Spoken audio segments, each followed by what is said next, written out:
Good afternoon, good evening, everyone. Matthew Timpanic here on behalf of Timpanic Law.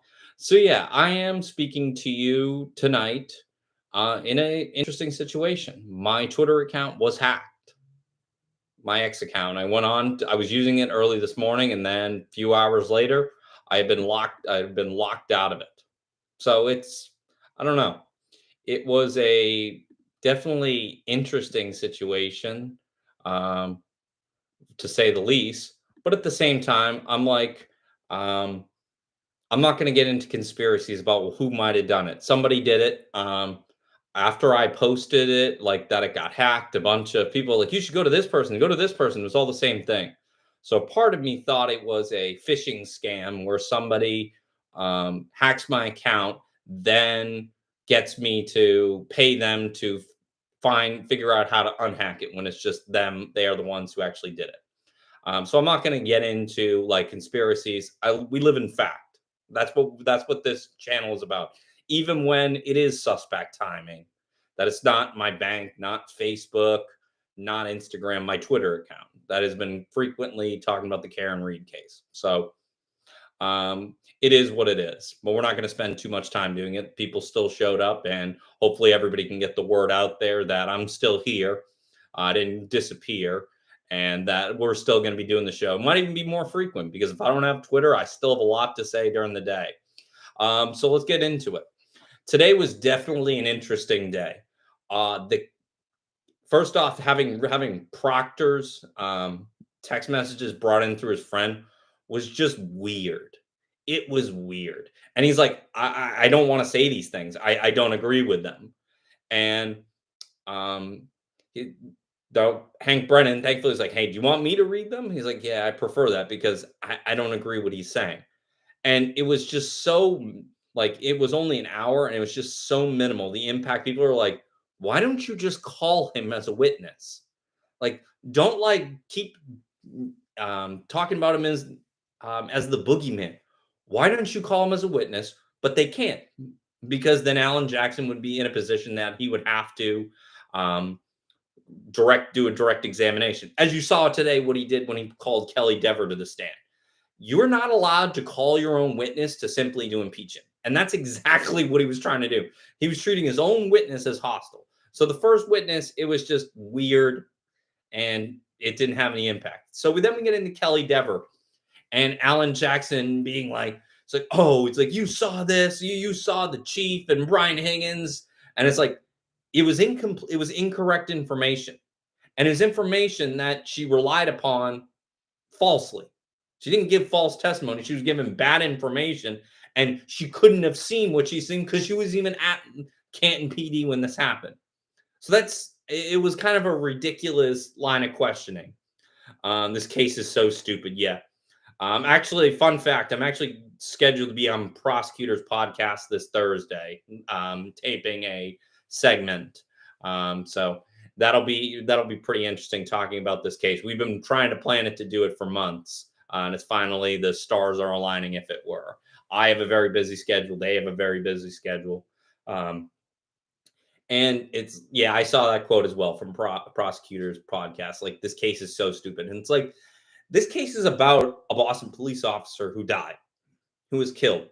What's so stupid about it is how many different angles it's just taken. It's like this defies logic. This is in this case every day since the defense case started, and pretty much the start of the retrial. This case is not as complicated as people have made it out to be. It's you go online. What happens is you go online and you look at the people on Twitter and you're like, if these people really believe this, are there going to be people on the jury who think that as well? And it's like, probably not. They would have been bounced off the jury if they believed some of the clowns that I'm bloggers and PR people and paid Twitter accounts that are paid to spread misinformation. It's just really like stupid. And it's just ridiculous. Like I hear him like, okay, now the whole thing just sounds more ridiculous. Like you have the pieces of the tail light embedded in the clothing.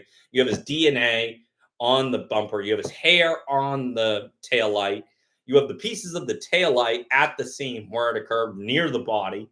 They're the backing up into it, backing up to John O'Keefe's vehicle wasn't actually even a triggering event. It didn't, none of the pieces of the taillight, it's not when it cracked. So you're just thinking about it, you almost like gaslight yourself. It's like, is this really that difficult? It's not whether the conspiracy is wheels, it's whether there are people stupid enough to believe it. And in the first trial, it wasn't even that. There were people who went on to the jury who had already made up their minds. Like, no matter what is presented, these people could have had a video of the incident occurring, 25 independent witnesses, and the signed confession by the defendant. They still would have acquitted because they said the video's a deep fake. All the people are in on this conspiracy, and the defendant was coerced. That's how it happens. And thankfully, these people aren't going to be on this jury this time. A man is found at the side of the road with a missing shoe and piece of the taillight and his broken taillight, and she was raging at him. Yeah, it's just oh, and yeah, it's just not that difficult. It's not. When you're looking at it and you're like, why is so much being made about it? But the problem was that what I can tell you is, um, I had spent the longest time trying to figure out why the defense wasn't this confident the second time around. Well, they know first statistically that retrials favor the prosecution, which is true, but also it's the presentation of the case of how Hank Brennan. It's not 88 Lally. He did a commendable job, but he was outmatched against Alan Jackson. Hank Brennan is not outmatched. And anything, he's out lawyering Alan Jackson. Attorney Alassi is not a trial attorney, and David Yannetti is just there as the pro hot JV to make sure everybody can ever be attorneys. Pro hot JV is where it's a saying that's like, be an attorney for this case only. So he's the reason. Him being at the table is why Alan Jackson and Elizabeth Little are able to practice in this case, even though they're not Massachusetts attorneys. It is. And you just like seeing like Kelly Dever, and she's like, and Alan Jackson like turned it into a cross. I was like, what are we doing? It's like, this is direct examination. What are you trying to elicit? And you called her to basically impeach her and impeach her with false testimony, all while she was able to get out information that Alan Jackson threatened him with her with perjury. An attorney can't threaten somebody with perjury. And it sounds so desperate. And now you're like, the whole point. So this is what you're trying to lay the foundation for the conspiracy. This person who relied on bad information. I thought, so there's a question. I thought you couldn't call a witness to impeach. You can't call a witness solely for the purpose of impeachment. You can call a witness, you can impeach your own witness, but you actually have to have other grounds by which to call them. That's why they really can't call Trooper Michael Proctor, because they'd be calling him simply to impeach him. And they want the aura of like, oh, he's hiding. What are they doing? They're trying to missing witness instruction. They're not going to get, they shouldn't get that. The missing witness is only when both parties agree that the person cannot be found, not when both parties refuse to who refuse to call the witness. That's not how it works.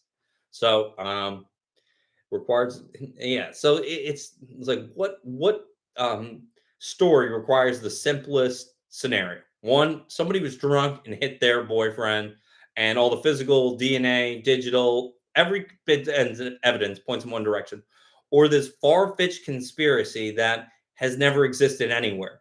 That the how long died in the cold has been debunked every which way. And it's just like, what remains? It's like, you want to say about Brian Higgins, Brian Albert, call them as witnesses, but you're not going to. You want the image. You want them to be like, oh, why aren't they calling them? Is that who they filed this missing witness on? Yes, it's likely Proctor, or it'd be Trooper Michael Proctor, or Brian Higgins. I think that's what they're trying to do, but I don't think they're going to be able to get that, because you can still call them. They're not like, it's not like a witness where it's unavailable because you don't know where they are. You know exactly where they are. You're just choosing not to call them. You can't have your cake and eat it too. I would agree. Yeah, Hank Brennan's doing a fantastic job with this case. How do you think Hank is doing with the dog witness lady? God, it was so clear to me that this lady was looking for 15 minutes of fame, because Lally got into some of the specifics, but it didn't really get there. Hank Brennan is being like, you've never been called as a dog bite expert before testified. No, it's like, And in fact, after this case, you started marketing yourself using photographs from this trial. So it's pretty clear that the only reason she reached out is that, hey, you used to be you used to work with Alan Jackson. I think it's an animal attack. And he's like, oh, perfect, Chloe the dog. And that's how this happens. And that's what it's appearing from my perspective, that it's like this lady's looking for 15 minutes of fame, even though there was no deep puncture wounds, there was no saliva, there is no dog DNA. So when all this comes in, so Hank Brennan, just so you know, and this is what I wanted to say on Twitter, but somebody fucking hacked me, but whatever, is that Hank Brennan's laying the foundation to call Dr. James Crosby in rebuttal, where he's going to be like, this canine's, the teeth don't mold. Chloe the dog's teeth don't mold with this actual thing. There was no saliva. There was no dog DNA. All of the puncture wounds aren't deep. So this couldn't have been an animal attack by sheer common sense. So when you're thinking about it, it's like, oh, what are you guys trying to prove? It's like, are you just trying to throw something against the wall? And now it looks so desperate. Hank always 10 steps and he knows how to lay a trap. Yes, he does. And that's exactly why he was asking the questions. Like, is anybody else qualified to make these observations? And it's like, no. It's like, really? It's like, there's like 1,000 MEs and people with dog bites, and you're the only one in the country who's qualified to do it, even though you don't do this. So it was just an onslaught. And this is Attorney Alassi. He's showing his kind of inexperience. Hank Brennan shouldn't have been able to finish the day ripping the witness. When you're in the midst of a direct examination, you don't want the other side to be able, at the end of the day, be able the jury to go home thinking about the fact that it's like, is this lady really an expert, or she's won her 15 minutes? You wanted them thinking overnight, it's like, oh, this lady's so qualified, blah, blah, blah, blah, blah. But she literally looked at the report and she said whatever it would take to get on the stand in this case. Because she says, on second thought, I don't know if it was an animal attack. Do you think Alan Jackson is going to call them as a witness? No. Do you think she's going to be able to market herself as the dog bite expert in the Karen Reed case? No, of course not. So that's what is going on. The courtroom trial and the social media. Oh my God, is it ever? When you watch the case, so what I can't do is I have to watch it on a TV. I cannot watch it the YouTube and have the long crime comments. Like, that's almost as bad as my mentions whenever I post anything. It's just like, how do you come to this conclusion? How does that relate to anything that was just said? That's pretty much it. It's like the long crime of the craziest places in this trial, the long crime mentions, and my mentions and anything I post, just absurd amounts of conspiracies and things that lack like common sense evidence, but that's never stopped some of those people before. The other dog bite is a dog trainer, which is exactly why I asked that question. I was comparing to an angler. He lures him. Yeah. Alan Jackson is maybe, oh, hello, Bunny Buchanan. It is a situation where Alan Jackson is probably being outmatched right now, and he knows it. And I wouldn't have faulted him if he didn't come back for this trial. I had scheduling things. I got a mistrial last time, and I can call that a victory. I don't think they're getting a victory this time. I would be it'd be okay. You guys believed all this, and then so be it. That's the way the system works. If you really think that's reasonable doubt, it's not. Nothing that has been presented so far has been reasonable doubt.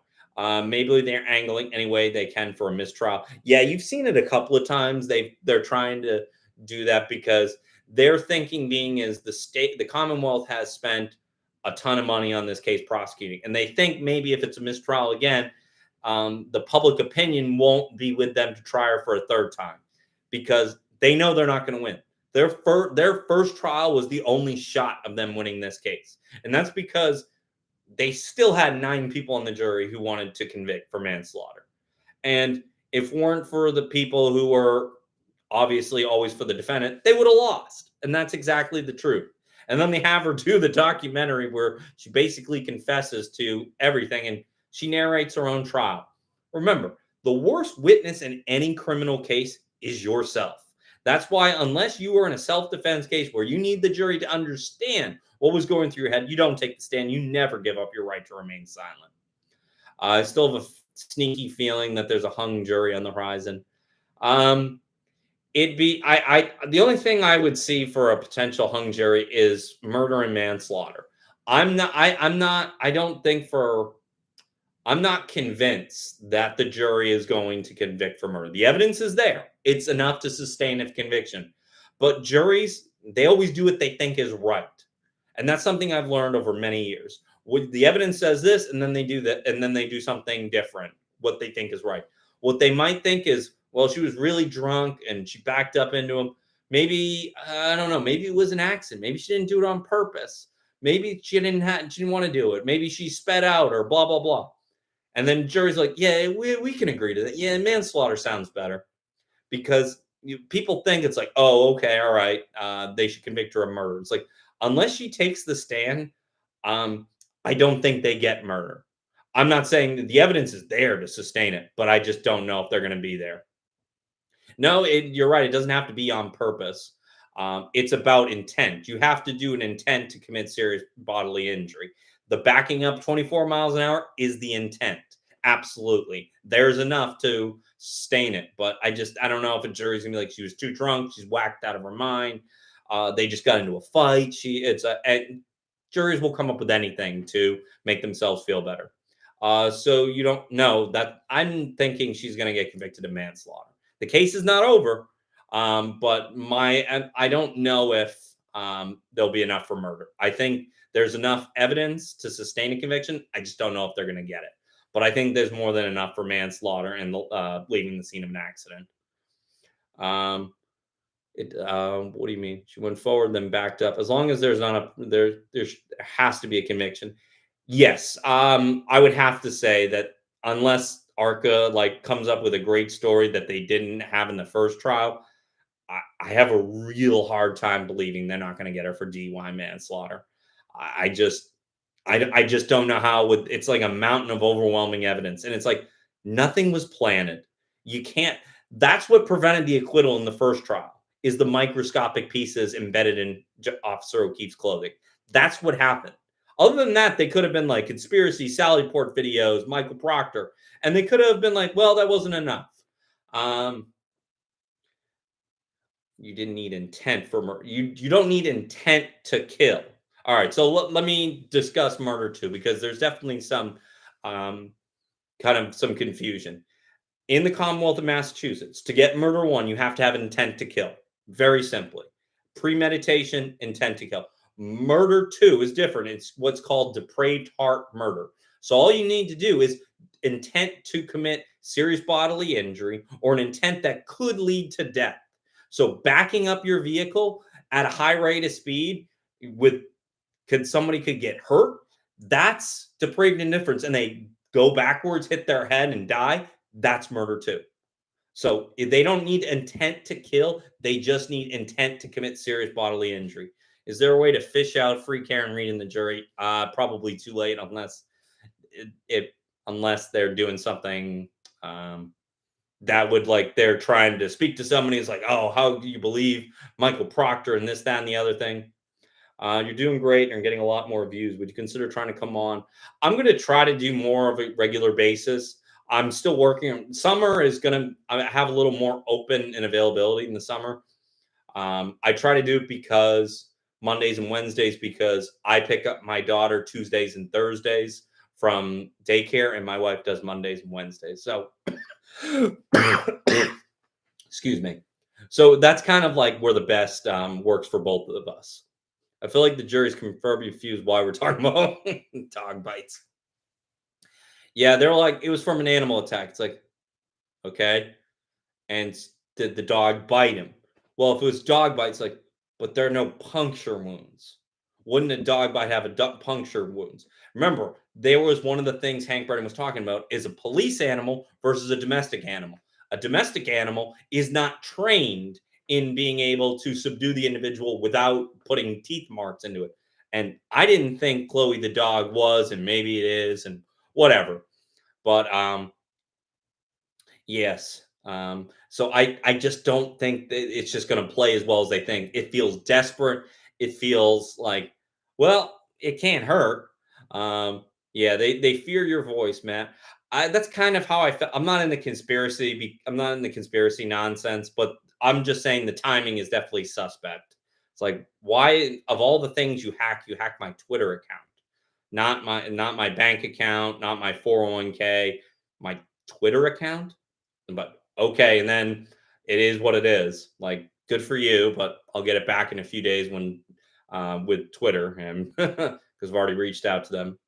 The defense hasn't established that the O'Keefe was in the house, and he was. And unless they have some kind of forensic expert who's going to say otherwise, and I don't think they do, their case is folding on itself. Like, they didn't even have, now they're like, oh, there was no collision. It's like, really?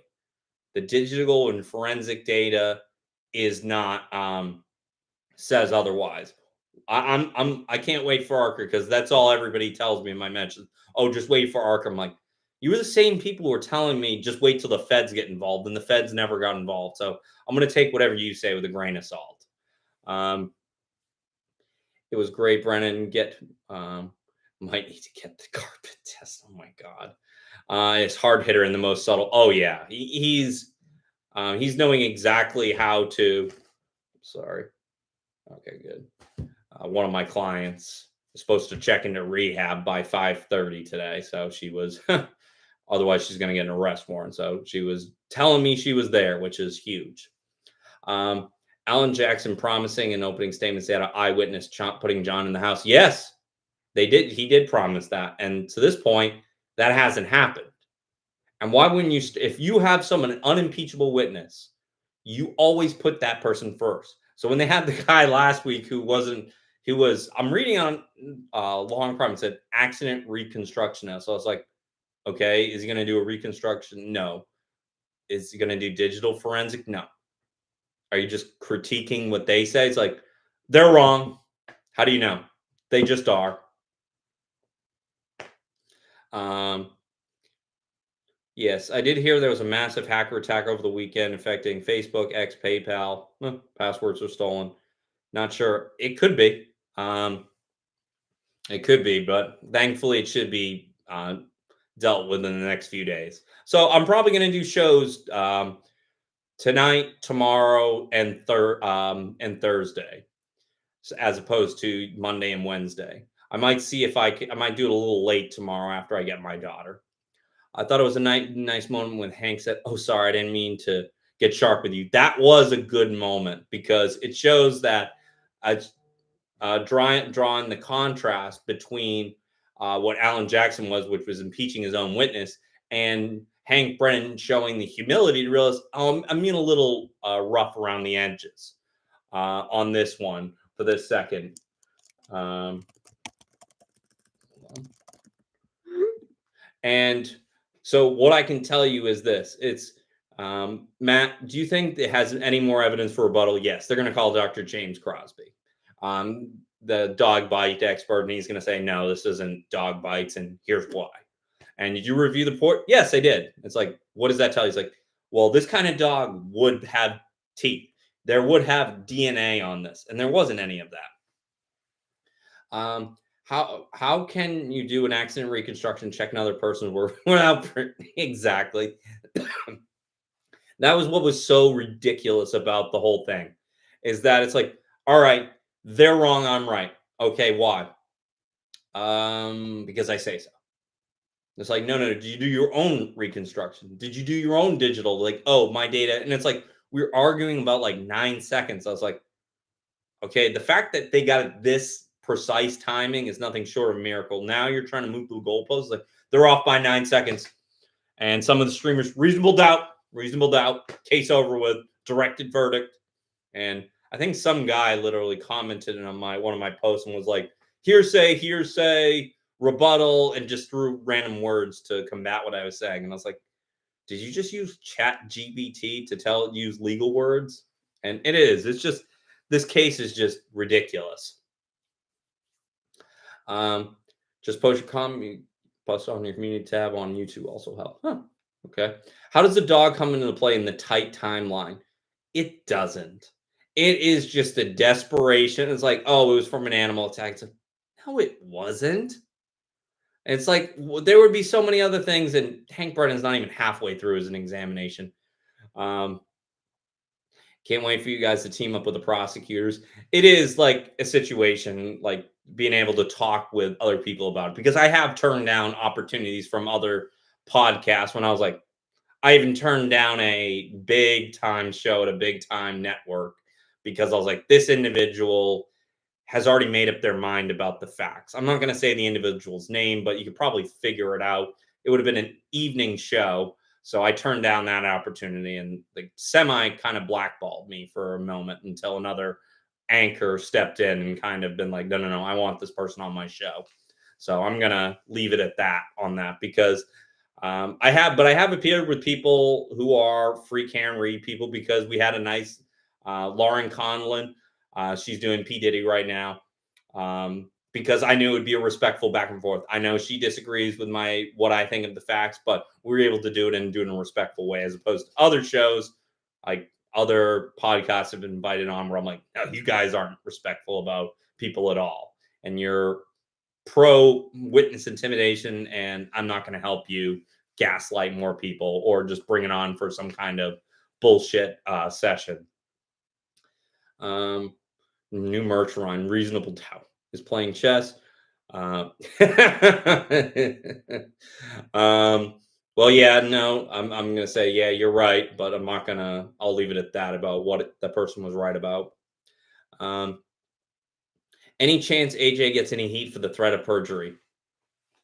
That was, I don't know, that was a really crazy moment in the trial. Like I've never seen that. It's like I don't think I'd ever um I don't think I'd ever threaten somebody with a um I don't know if I would ever be like, if you don't tell the truth, I'm gonna charge you with perjury. You don't have that power, Alan. Like, what are you doing? What are you trying to prove? Yeah, they tried their very best fair Dr. Russell, and yet and he still pulled the rug out. Don't you mean the carpet from 34 Fairview? Um, is it true that a juror was heard saying Hank is an asshole? Shouldn't he be? If that's actually true, potentially, because in the jury instructions, it's pretty clear that your verdict cannot be based on what you think of the attorneys or the defendant or the prosecution, but only on the facts. Um, Dejar is the most bizarre. Yeah, that was very strange. On he's like PhDs and he's like talking down and like I understand Shannon Burgess's like findings. Like he's not a PhD or whatever, but he said it in such a simple way that everybody else could understand it. And that's what you're looking for. That's what juries want. They don't need you to go to Harvard, Yale, medical, and this, that, and the other thing. They just want to be able to understand what you're trying to say. And that's what Shannon Burgess did. That's what Dr. Welcher did. Um, so, so yeah. And yeah, it's funny. Karen Reeves representative on Court TV is a hairstyle. It's just, I don't know. I've had to that entire like PR team. I've had to like block just simply because I'm like I can't engage with these people. It's just like you're just spreading misinformation, and I'm not giving. I did put one of the PR person pretty much in her place. So if it's Turtle Boy's the top one, this person close to the top. So I'm just gonna keep that person's name out of it. Out of just because I don't need to go there, but you probably all figure out her name, who's like the PR person for the Free Karen Reed movement. It's like I think Lucky the plow driver is also going to crumble on cross. Yeah, I don't know how good that's. No, it's not Melanie Little. Um, even though some of those bloggers I can't even I make it like 10 seconds and they're like directed verdict. I was like, do you guys know what that means? And it's just like no. Um, Matt, you should reach out to Yellow Cottage Tales. Yeah, no, I've talked to Kevin. We've been on Court TV a couple of times together. Um, yeah, I've had to turn down so many opportunities just because I don't have the time because my clients come first. This is just what I do on the side, and commenting, and like I'm not sitting on a. I don't know how some people stream for like 2, 3 hours. I'm like, I got other things to do. I have a 15-month-old daughter who needs me. I have a wife. I don't know how some people have the time to just stream and, all right, let's talk over this person and stuff like that. Um, you, will sanctions happen to the defense? That's a good question. The judge may, after the trial, the judge, regardless, may either way just impose sanctions, but doesn't want to affect the verdict in any form whatsoever.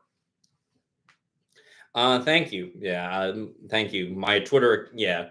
If you're just joining us, my Twitter account was hacked, but I'll be back here tomorrow at 5, talking about this case. I do have so I am, and then I'm recording Wednesday for Long Crime. Long Crime basically has me do their podcast now, and me and Rich Showstein, because it is like the amount of people who want to hear about this case. I'll give you a perfect example. I actually ran into somebody last week and is like, "What is your name?" I'm like, "Matt Timpanic." She's like, "I knew it," and it's like, yeah, now I'm starting to get recognized everywhere by people. It'll be interesting if I ever go the next time I go to Boston, how many dirty looks I'm going to get and how many people cheer. It'll be pretty hilarious. Yeah, I have a feeling wanted to frame the plow track.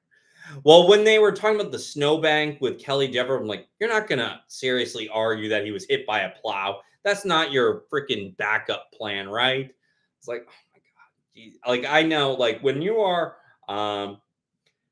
they need to have, yeah, it is. It's like ridiculous. Like the law, you need to, facts are won in courtrooms. They're not won on the deepest, darkest internet by bloggers and content creators. They're just not. They're won by facts. And that's what it is. Like when you boil down 2 cases to one thing, it's like the Commonwealth case is based on facts and evidence. The defense's case is based on conspiracy and conjecture. Which should win? And it's pretty clearly the facts and evidence. And that's where I feel like I'm at right now. Anything can change. Anything can happen. Juries are unpredictable. I'm sure you're going to know this. How far do you think Jackson was in the? Oh God, Alan Jackson. That was a Hail Mary desperation play if I ever saw one. To put it very mildly, it's watching him and it was just like impeach his own witness, go at him hard. It's like, this isn't cross-examination, Alan. That's not what you're supposed to do. So it was embarrassing. It looked ridiculous. And even some of the content creators were like, well, this is awful. And like, when that happens, it's bad. It's a bad day. A couple more questions. Yes. Richard Delphi. Oh my God. Yeah, the people. All right, I think this is very important. I'll answer 2 more questions. You think the jury's questioning the dog testimony come up? Yeah, it looks desperate. It looks ridiculous. They shouldn't be really considering it. The Richard Delphi had a simpler mom. The people who believe the Delphi conspiracy are the ones who believe Karen Reed was framed and were Brian Koppenberger. They're all not being framed. Those evident Delphi was convicted lawfully. Karen Reed has been doing due process, and so with Koppenberger. It's like they're not being framed. It's like people are trying to get your money because everybody just says like if there isn't some kind of intrigue, true crime dies out. That's that simple. These content creators, like I know big time podcasts that even touch this case because they're like, it's either we lie and to make money, or we tell the truth and we get destroyed by our own audience. So that's why I've been doing this. So I was like, because it's about truth and evidence in this case. That's what demands. That's what the law demands. That's what Officer O'Keefe's life meant something. And for the defendant to turn this into a fucking charade, it's pretty ridiculous. But guess what? That's unfortunately, she has a right to put on a defense, as ridiculous it is, and then a jury gets to decide. That's the way it works. But I'm gonna head out tonight. I'll be back tomorrow at 5 and we'll talk more. Thank you so much.